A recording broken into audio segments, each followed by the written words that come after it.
പുതിയൊരു വീഡിയോയിലേക്ക് എൻ്റെ എല്ലാ കൂട്ടുകാർക്കും സ്വാഗതം. അപ്പോൾ കുറേ നാളായി ഇപ്പോൾ ഞാൻ വീഡിയോ ഒക്കെ ഇട്ടിട്ട് മോളുടെ കല്യാണമൊക്കെ ആയിരുന്നു കേട്ടോ. അപ്പോൾ അതിൻ്റെയൊക്കെ തിരക്കിലൊക്കെ ആയിരുന്നതുകൊണ്ട് എനിക്കൊന്നും വീഡിയോ ഇടാൻ പറ്റിയില്ല. അപ്പോൾ ഇത് മോളുടെ കല്യാണത്തിനൊക്കെ ഒരു മാസം മുമ്പേ ഞാൻ കല്യാണത്തിനൊക്കെ വരുന്നവർക്ക് വേണ്ടിയിട്ട് കൊടുക്കാനായിട്ട് കുറച്ച് മാങ്ങ ഇതുപോലെ കടയിൽ നിന്ന് മേടിച്ചിട്ട് എണ്ണമാങ്ങ ഇട്ട് വെച്ചതാണ് കേട്ടോ. അപ്പോൾ ആ സമയത്തൊക്കെ നമുക്ക് ഇച്ചിരി ഏറെ ഇട്ട് വയ്ക്കണമല്ലോ. അങ്ങനെ കുറേ മാങ്ങ 2 കിലോ അടുപ്പിച്ച് മാങ്ങ വാങ്ങിച്ചിട്ടുണ്ടായിരുന്നു. മേടിച്ച മാങ്ങ ആദ്യം നല്ലപോലെ ഒന്ന് കഴുകി വൃത്തിയാക്കിയതിന് ശേഷം നല്ലൊരു കോട്ടൺ തുണി കൊണ്ട് നമുക്കത് തുടച്ചെടുക്കാം. ഒട്ടും തന്നെ ജലാംശം ഇല്ലാതെ വേണം നമുക്കത് ക്ലീൻ ചെയ്തെടുക്കാനായിട്ട്. അപ്പം മാങ്ങ എല്ലാം ക്ലീൻ ചെയ്ത് എടുത്തതിന് ശേഷം നമുക്ക് ഒരേ അളവിൽ തന്നെ അതൊന്ന് കട്ട് ചെയ്തെടുക്കാം. ഒന്ന് കനം കൂടി കുറഞ്ഞ് അങ്ങനെ പോകാൻ പാടില്ല. ഒരേ അളവിൽ നമുക്കൊന്ന് മാങ്ങ കട്ട് ചെയ്ത് ഞാൻ എല്ലാ മാങ്ങയും കട്ട് ചെയ്ത് മാറ്റി വെച്ചിട്ടുണ്ട്. അപ്പോൾ ഫുള്ള് കട്ട് ചെയ്ത് വീഡിയോ എടുക്കാൻ വിട്ടുപോയതാട്ടോ. അതിന് ശേഷം ഒരു 10-15 കാശ്മീരി മുളക് നമുക്ക് നല്ലെണ്ണയ്ക്കകത്ത് വേണം നമുക്കിത് വറുത്തെടുക്കാനായിട്ട്. അപ്പോൾ നല്ലെണ്ണ ഒന്ന് ചൂടായതിന് ശേഷം ആ കാശ്മീരി മുളക് ഞാൻ ഇട്ട് കൊടുത്തിട്ടുണ്ട്. അപ്പം കരിഞ്ഞു പോകാതെ എല്ലാം നമുക്കിതൊന്ന് വറുത്തെടുക്കണം. അപ്പോൾ തീ ഒരുപാട് കൂട്ടി വെച്ചാൽ കരിഞ്ഞു പോകും. അതുകൊണ്ട് തീ കുറച്ച് വെച്ച് ചെയ്യുക. അപ്പോൾ നിങ്ങൾക്ക് വീഡിയോ കണ്ട് ഇഷ്ടപ്പെടുവാന്നൊരു ലൈക്കും ഹൈപ്പും തരിക. അതുപോലെ തന്നെ നിങ്ങളുടെ പ്രിയപ്പെട്ടവർക്കെല്ലാം വീഡിയോ ഒന്ന് ഷെയർ ചെയ്ത് കൊടുത്ത് എന്നെ സപ്പോർട്ട് ചെയ്യുക. എൻ്റെ വീഡിയോ കാണുന്ന എന്നെ സപ്പോർട്ട് ചെയ്യുന്ന എല്ലാവരും തുടർന്ന് എന്നെ സപ്പോർട്ട് ചെയ്യുന്നു മുതൽ എല്ലാ ദിവസവും വീഡിയോ ഇടുന്നതായിരിക്കും. അപ്പോൾ ഞാൻ പറഞ്ഞല്ലോ, മോളുടെ വിവാഹം സംബന്ധമായിട്ടാണ് നമുക്ക് വീഡിയോ ഇടാൻ പറ്റാത്തത്. അപ്പോൾ ഇനി നിങ്ങൾ എന്നെ സപ്പോർട്ട് ചെയ്യുക. ചാനൽ ആദ്യമായിട്ട് കാണുന്നവരാണെങ്കിൽ ചാനലൊന്ന് സബും കൂടെ ചെയ്ത് സപ്പോർട്ട് ചെയ്യുക. അപ്പോൾ ഞാൻ അതിന് ശേഷം കുറച്ച് പാണ്ടിമുളകും കൂടെ അഥവാ നാടൻ മുളകും കൂടെ നമുക്ക് വറുത്തെടുത്തിട്ടുണ്ട്. അത് 10-25 ഞാൻ എടുത്തിട്ടുണ്ട്. എരിവ് എത്ര വേണമെന്ന് വെച്ചാൽ അതിനനുസരിച്ച് എടുക്കുക. ഇനി നമുക്ക് വേണ്ടത് കുറച്ച് കറി ലീഫ്, അത് ഇതുപോലെ നല്ലപോലെ ഒന്ന് മൂപ്പിച്ചെടുക്കുക. അപ്പം കഴുകി വൃത്തിയാക്കി വെള്ളമെല്ലാം നല്ലപോലെ ഒന്ന് ഫാനിൻ്റെ കീഴിൽ വെച്ചാൽ മതി. കറിവേപ്പിലൊക്കെ നല്ലപോലെ ഉണങ്ങി കിട്ടും. അപ്പോൾ അത് നമുക്കൊന്ന് മൂപ്പിച്ച് കോരി മാറ്റാം. അപ്പോൾ ഏകദേശം ഒരു 400 ml നല്ലെണ്ണ ഞാനിതിന് വേണ്ടിയിട്ട് എടുത്തിട്ടുണ്ട് കേട്ടോ.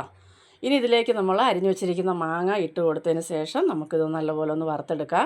അപ്പോൾ ഇത് തീ കൂട്ടി വെച്ച് ചെയ്യരുത്. മാങ്ങ കരിഞ്ഞു പോയാൽ അതിൻ്റെ ടേസ്റ്റൊക്കെ മാറിപ്പോകും. അപ്പോൾ സാവകാശം ഇത്തിരി സമയമെടുത്ത് ചെയ്യേണ്ട ഒരു റെസിപ്പിയാണിത്. അപ്പോൾ നമ്മൾ വീഡിയോ ഇടുമ്പോൾ അങ്ങനെ അത്രയും സമയം കാണിക്കാൻ പറ്റാത്തതുകൊണ്ട് നമ്മളിതെല്ലാം ഒന്ന് കട്ട് ചെയ്ത് നിങ്ങൾക്ക് ഒരു 5 മിനിറ്റ് കൊണ്ട് ഇത്രയും തരണമല്ലോ, അതുകൊണ്ട് ഇങ്ങനെ ചെയ്യുന്ന കേട്ടോ. അപ്പോൾ ഒത്തിരി സമയമെടുത്ത് ഞാനിത് ചെയ്തേക്കുന്നത്. അപ്പോൾ കുറേശ്ശെ ഇട്ട് നമുക്ക് ഈ മാങ്ങ എല്ലാം ഒന്ന് വറുത്തെടുക്കാം. അപ്പോൾ ഒരുപാട് മാങ്ങ അങ്ങ് ഓവറായിട്ടങ്ങ് കരിഞ്ഞൊന്നും പോകാൻ പാടില്ല. ഈ ഒരു പരുവത്തിന് നമുക്ക് മൂപ്പിച്ചെടുത്താൽ മതിയാവും. ഇനി നമുക്കിതൊരു പാത്രത്തിലേക്ക് മാറ്റാം. അപ്പോൾ ബാക്കി എല്ലാ മാങ്ങയും ഞാനിതുപോലെ ഒന്ന് വറുത്ത് കോരി എടുക്കുന്നുണ്ട്. അപ്പോൾ ഇത് എത്ര കാലം വേണമെങ്കിലും കേടുകൂടാതെ ഇങ്ങനെ ചെയ്യുവാണെങ്കിൽ സൂക്ഷിക്കാൻ പറ്റും കേട്ടോ. എണ്ണമാങ്ങ കഴിക്കാൻ ഭയങ്കര പ്രത്യേക ഒരു ടേസ്റ്റ് തന്നെയാണ്. അപ്പോൾ ഈ ചൂട് സമയത്തൊക്കെ നമുക്ക് കഞ്ഞിവെള്ളമൊക്കെ കുടിക്കാനൊക്കെ ഇതുപോലെ ഒരു പീസ് എടുത്ത് കഴിച്ച് ഇച്ചിരി കഞ്ഞിവെള്ളമൊക്കെ കുടിച്ചാലുണ്ടല്ലോ വല്ലാത്ത ആശ്വാസമാണ്. അപ്പോൾ നിങ്ങളെല്ലാവരും ഇതൊന്ന് ചെയ്ത് നോക്കാം. അപ്പോൾ മാങ്ങ എല്ലാം ഞാനിത് വറുത്ത് കോരി മാറ്റിയിട്ടുണ്ട്.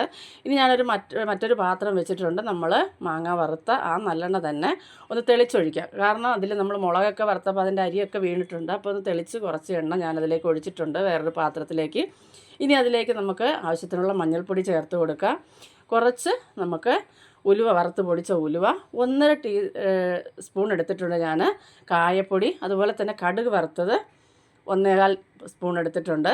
ഇതെല്ലാം നമുക്ക് ഇട്ട് കൊടുത്തതിന് ശേഷം നമ്മൾ വറുത്ത് പൊടിച്ച് വെച്ച മുളകും അതുപോലെ കറി ലീഫെല്ലാം കൂടെ പൊടിച്ചില്ലേ, അതും കൂടെ നമുക്കിതിലേക്ക് ചേർത്ത് കൊടുക്കാം. ഇനി ആവശ്യത്തിനുള്ള ഉപ്പ് ചേർത്ത് കൊടുക്കുക. അപ്പോൾ എപ്പോഴും ഇങ്ങനെയൊക്കെ മാങ്ങ ഇടുമ്പോൾ ഒരല്പം ഉപ്പ് മുൻപോട്ട് നിന്നാൽ മാത്രമേ നമുക്ക് ആ പരുവായി കിട്ടുമ്പോൾ കറക്റ്റ് ഉപ്പിൻ്റെ അളവ് കറക്റ്റ് ആവത്തുള്ളൂ. അതുകൊണ്ട് ഞാൻ ഇച്ചിരി ഉപ്പ് കൂടുതൽ ഇട്ടേക്കുന്നത്. അപ്പോൾ ആവശ്യത്തിനനുസരിച്ച് ഉപ്പ് ചേർക്കുക. ഒരുപാടായാലും അത് നമുക്ക് അപകടമാണ്. അപ്പോൾ ആവശ്യത്തിന് ചേർത്തിട്ടുണ്ട്. ഇനി നമുക്ക് കുറഞ്ഞ തീയിൽ ഈ ഉലുവയുടെയും ഉലുവ വറുത്ത് പൊടിച്ച് തന്നെയാണ്, കായത്തിൻ്റെ എല്ലാ പച്ചമണം ഒന്ന് മാറുന്നവരെ നമുക്കൊന്ന് വഴറ്റിയെടുക്കുക. അതിന് ശേഷം നമ്മൾ വറുത്ത് വെച്ചിരിക്കുന്ന മാങ്ങ ഇതിലേക്ക് ചേർത്ത് നല്ലപോലെ ഒന്ന് ഇളക്കി മിക്സാക്കി എടുക്കുക. അപ്പോൾ ഭയങ്കര ചൂടാണ്. എല്ലാവരും ധാരാളം വെള്ളമൊക്കെ കുടിക്കുക. അതുപോലെ തന്നെ 11:30 ശേഷമുള്ള വെയിലൊന്നും കൊള്ളാതിരിക്കുക. എല്ലാ സ്ഥലത്തും ഭയങ്കര ബുദ്ധിമുട്ടൊക്കെ ഉണ്ട്. അപ്പം ഇവിടെയും ഭയങ്കര ചൂടൊക്കെയാണ്. അപ്പോൾ നമ്മൾ ചൂടിൻ്റെ പ്രയാസത്തിൽ ഒരുപാട് കഷ്ടപ്പെടുന്നുണ്ട് കേട്ടോ. അപ്പോൾ എല്ലാവരും പ്രാർത്ഥനയിൽ എല്ലാവരും ഓർക്കുന്നു. എല്ലാവരും സേഫായിട്ടിരിക്കുക. അതുപോലെ തന്നെ ധാരാളം വെള്ളമൊക്കെ കുടിക്കുക.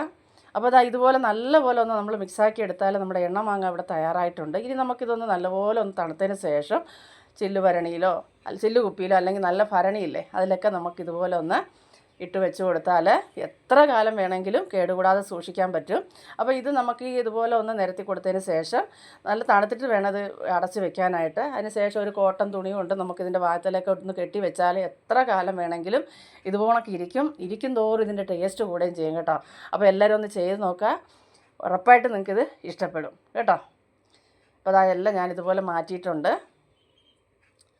ഇത് നമുക്ക് ഒരുപാട് ദിവസം വെച്ചിരിക്കുന്നതുകൊണ്ട് വല്ല വണ്ടോ അങ്ങനെ ഒന്നും കയറാതിരിക്കുക, എന്തെങ്കിലും ജീവികൾ കയറാതിരിക്കാനായിട്ട് ഒരു കോട്ടൺ തുണി കൊണ്ട് കെട്ടിയാണ് മാറ്റി വയ്ക്കുന്നത് കേട്ടോ. അപ്പോൾ അത് ഞാൻ വീഡിയോ എടുത്തിട്ടില്ല. അപ്പോൾ എല്ലാവരും ഒന്ന് സപ്പോർട്ട് ചെയ്യുക. അടുത്തൊരു വീഡിയോ ആയിട്ട് കാണുന്നവരെ ബായ്.